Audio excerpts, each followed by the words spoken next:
Welcome guys, कैसे हैं? आशा है अच्छी होंगे।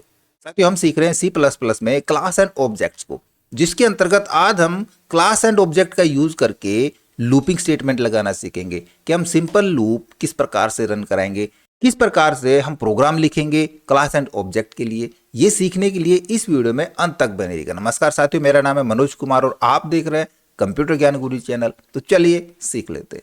अभी मान लीजिए लूपिंग स्टेटमेंट का इस्तेमाल करके हमने 1 to 10 नंबर प्रिंट कराने हैं या 10 to 1 कराने हैं या 1 to n नंबर प्रिंट कराने हैं ना, तो ये सारा हम लूपिंग स्टेटमेंट के जरिए करते हैं।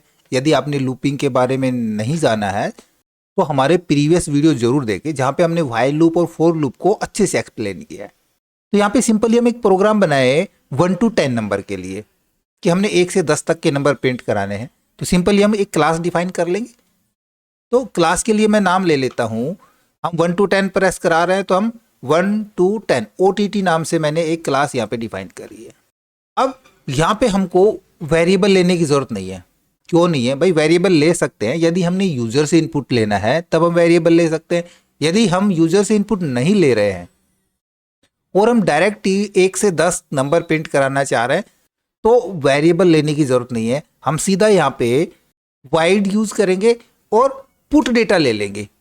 बस इसी को हम यहीं पे डिफाइन कर लेते हैं, ज़्यादा बड़ा प्रोग्राम भी नहीं बनेगा। एक हम इंटीजर टाइप का एक वेरिएबल ले लेते हैं आई, जिसके अंदर हम आई को चलाना है कहाँ तक? 1 से 10 तक चलाना है। जब 1 से 10 तक चलाना है तो सीधा हम यहाँ पे फॉर लूप का यूज़ कर लेंगे। आई को सेट करा देते हैं 1 पे कि 1 से चले। कंडीशन कहाँ तक चले भाई? हम करा लेंगे आई लेस देन इक्वल 10 तक चले और एक एक इंक्रीज होता हुआ चले, देन आई प्लस प्लस। यहीं पे सी आउट ले लेते हैं। सी आउट के अंदर एक तो हम नई लाइन लेंगे ताकि अलग अलग लाइन के अंदर आए। यदि न्यू लाइन ब्रेक नहीं लेते हैं तो एक ही लाइन के अंदर सारा प्रिंट हो जाएगा और इसके अंदर प्रिंट करा देते हैं आई को। तो हमने क्लास ले ली और हमने क्लास को डिफाइन करा दिया। अब हमने इस क्लास का एक ऑब्जेक्ट बनाना है, तो क्लास से बाहर आएंगे जहाँ पे क्लास को क्लोज किया है और हम इंट मेन फंक्शन यहाँ पे स्टार्ट करा देंगे। अब जैसा मैंने आपको बताया था कि यहाँ पे एक ऑब्जेक्ट हमने बनाना है, तो उस क्लास का ऑब्जेक्ट बनाना है। क्लास हमने ली है OTT के नाम की और एक ऑब्जेक्ट हम डिक्लेयर कर लेते हैं डबल ए के नाम से। तो यहाँ से तुरंत हमारी समझ में आ जाएगा कि हमने एक डबल ए के लिए एक ऑब्जेक्ट बनाया है और इस ऑब्जेक्ट के अंदर उस क्लास की सारी चीज़ें मौजूद है। तो सीधा हम डबल ए को यहाँ पे ले लेंगे और पुट डेटा को कॉल करा लेंगे इस फंक्शन को। अब जैसे हम इस फंक्शन को कॉल कराते हैं तो ये सीधा कहाँ जाएगा? ये सीधा यहाँ पुट डेटा के ऊपर जाएगा। यहाँ से इसको मिल रहा है ये डेटा। यहाँ पे हमने क्या लिया है? इंट आई लिया है। तो आई जब यहाँ पे लिया है तो आई यहाँ पे भी होगा, यानी डबल ए के अंदर यहाँ पे आई मिल रहा है इसके ए के अंदर, और आई को हमने चलाया है 1 से 10 तक और एक एक इंक्रीज होते हुए चलाया है। बस इतना ही तो हमने प्रिंट कराना है। बस सिंपल हम यहाँ पे करा लेंगे रिटर्न 0 और सेव करा देंगे और इस प्रोग्राम को डायरेक्ट हम यहाँ पे रन करा के देखते हैं। तो यहाँ पे एरर आ गई हमारे पास। क्यों आ गई? क्योंकि हमने वेरिएबल तो कोई भी नहीं लिया है, लेकिन ये पब्लिक तो लेना पड़ेगा ना। हम तो यहाँ पे यूज़ कराएंगे पब्लिक का। पब्लिक तो हमने लेना ही लेना पड़ेगा, ये चीज़ आपने ध्यान रखनी है। और भाई एक हमारा ये ब्लॉक भी रह गया, हमने इस पुट डेटा का ब्लॉक भी तो बनाना है ना। हम यहाँ पे इसका एक ब्लॉक क्रिएट करेंगे और ये ब्लॉक हमारा यहाँ पे नहीं, ये क्लोज होगा यहाँ पे, ठीक है? इधर ये क्लोज हो जाएगा। बस सेव करा देंगे इसको। अब यहाँ पे हम इसको रन करा लेते हैं। देखो यहाँ पे क्या आ रहा है? 1 to 10 कंप्लीट प्रिंटिंग आ रहा है। अब यदि 10 to 1 हमने प्रिंट कराना है तो थोड़ा सा सोचिए, वीडियो को पॉज कीजिए और लिखिए। अब हमने सिंपली चेंज क्या करना पड़ेगा यहाँ पे? यदि हमने इसका उल्टा करना है, 10 to 1 प्रिंट कराना है, देन यहाँ पे हम आई को तो कराएंगे 10 पे सेट, और कहाँ तक चलाना है? ये हमने चलाना पड़ेगा ग्रेटर देन इक्वल 1 तक चलाना पड़ेगा। और अब हम एक घटते हुए आएंगे तो एक एक हम डिक्रीज कराएंगे यहाँ पे। बस बाकी कोई चीज़ नहीं करना है, सेव करा लेना है और सिर्फ हमने रन एंड बिल्ड पे क्लिक करा देना है। आप देखोगे हम 10 to 1 प्रिंट करा लेते हैं। अब सवाल आता है यहीं पे कि हमने अब फिक्स नंबर पे नहीं, हमने यूजर से इनपुट लेना है कि भाई यूजर इनपुट दे कोई भी n नंबर, हमने वहां तक प्रोग्राम रन कराना है। तब उसके लिए देखो यहाँ से पहले मैं एक कंप्लीट डिलीट करा लूँ।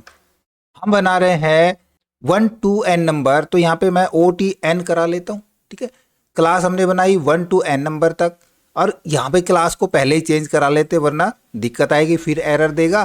तो यहाँ पे मैं क्लास को पहले ही ले लेता हूँ जहाँ हमने ऑब्जेक्ट बनाया। ठीक है, ऑब्जेक्ट के अंदर हमने क्लास को कॉल करा लिया। अब सिंपली अब वेरिएबल हमको लेना पड़ेगा। हम यहाँ पे प्राइवेट टाइप कर सकते हैं। प्राइवेट के अंदर हम एक वेरिएबल ले लेंगे, एक इंटीजर टाइप का n नाम का वेरिएबल ले लेते हैं, और पब्लिक भी करना पड़ेगा क्योंकि ये जरूरी है। इधर हमको दोनों फंक्शन लेने पड़ेंगे, एक तो वाइड गेट डेटा के लिए और दूसरा हमको लेना पड़ेगा वाइड पुट डेटा के लिए। ठीक है, दोनों हमने ले लिए, बस यहाँ पे क्लोज करा देंगे। अब हमने क्लास को डिफाइन कराना है तो हम बाहर आके डिफाइन करा लेंगे। हमने यहाँ पे सबसे पहले गेट डेटा को लेना है, वाई टाइप का है, वाइड क्लास किस नाम से है, OTN के नाम से है।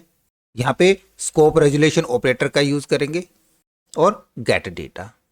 सीधा यूजर से इनपुट लेना है, हम यहाँ पे सी आउट दे देंगे। सी आउट के अंदर हम दे देंगे यूजर से भाई एंटर ए नंबर, कोई भी एक नंबर एंटर कराओ यहाँ पे, और उस नंबर को स्टोर करा लेंगे CIN के अंदर n को। दूसरा हमने लेना है पुट डेटा, फिर से बाहर आएंगे, void class name OTN operator use कराएंगे और पुट डेटा। एक इंटीजर टाइप का वेरिएबल ले लेते हैं, आई नाम का, हमने आई को चलाना है यहाँ पे, और फॉर लूप का यूज करा लेते हैं। कहाँ तक चलाना है इस बार हमने, तो आई को सेट करा देंगे हम 1 पे।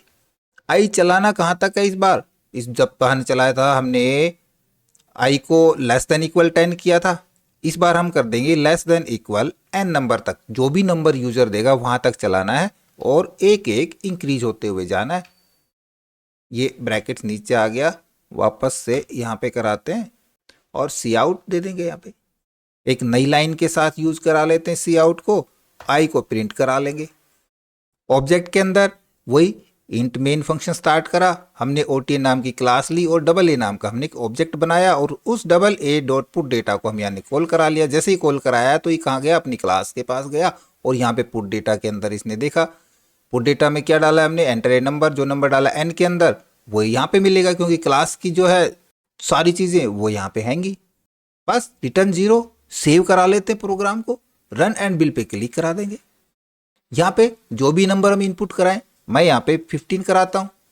ये प्रोग्राम हमारा जंप कर गया, क्या मिस्टेक हुई है यहाँ पे, क्योंकि हमने यहाँ पे ऑब्जेक्ट के अंदर चेंज नहीं किया। भाई पुट डेटा दिया है, गेट तो लिया ही नहीं हमने, तो हम AA डॉट गेट डेटा और ले लेते हैं यहाँ पे। बस ये हमारी मिस्टेक थी, यहाँ पे सेव करा लेते, रन करा लेंगे प्रोग्राम को वापस से। अब कह रहा है देखो एंटर ए नंबर, मैं यहाँ पे 15 डालता हूँ, एंटर प्रेस कराऊंगा, 1 to 15 प्रिंट हो रहा है। अब आपके लिए होमवर्क है, यदि हमने यूजर इनपुट लेना है बट हमने 1 to n नंबर नहीं, हमने n number two 1 reverse print कराना है, तो कहाँ कहाँ पे चेंज होगा ये आप करके देखिएगा।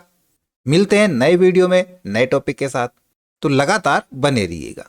आई होप वीडियो आपको जरूर अच्छा लगा होगा। इसी प्रकार अच्छे अच्छे वीडियो देखते रहने के लिए लगातार हमारे साथ बने रहे। हमारे वीडियोस को ज़्यादा से ज़्यादा दोस्तों में शेयर करें, हमें लाइक करें, और यदि नया पर चैनल पे तो हम सब्सक्राइब जरूर कर लें।